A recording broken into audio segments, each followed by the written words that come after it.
Let's move on to other news. In India's Jammu and Kashmir region has again been rocked by a deadly ambush perpetrated by terrorists nurtured by Pakistan. The deadly terror attack in Jammu's Kathua district has killed at least 5 Indian soldiers and has left 5 others injured. Terrorists ambushed an army truck on Monday afternoon at around 3:30 p.m. local time. The attack is one among several in recent months that has broken the long-lasting peace in the region. Now, various known Pakistani terror organizations and their offshoots have carried out these attacks in the recent past. This fresh wave of highly armed terrorists have targeted both civilians and military personnel alike. Security forces have identified that terrorists have been successful in reviving age-old infiltration routes which were abandoned during the 90s. This includes the usage of thick forest cover in the Basantgarh belt of Udhampur and taking advantage of the mountainous areas of Jammu.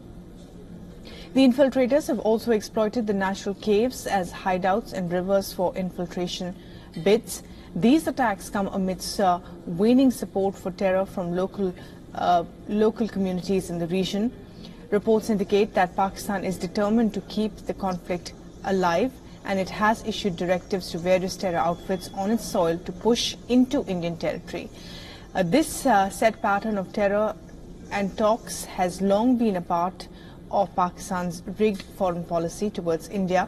Having been caught for its constant support for terror, Pakistan always has malafied intentions every time it holds talks with India. Previously, in June, the former Pakistan Prime Minister Nawaz Sharif admitted that in 1999 Kargil intrusion by Pakistani military had derailed the peace talks with India. The Kargil military operation carried out by General Pervez Musharraf had intended a violent secession of Kashmir. In his speech, Sharif had also expressed regret over the actions of the former military commander. This was again repeated during the Indian Prime Minister's surprise visit to Pakistan back in 2015. The Indian Prime Minister had made a surprise rapprochement visit on Christmas in a bid to ease tensions between the two countries. But instead of that, Pakistan handed India Pathankot, leading to a complete breakdown of ties. It came as a big shock as the two leaders had agreed that their foreign secretaries and the NSAs would meet in mid-January. With Pakistan's continuous support for terror and its rigged foreign policy influenced by its military establishment, it is highly unlikely that India would sit on the table for talks with Pakistan anytime soon.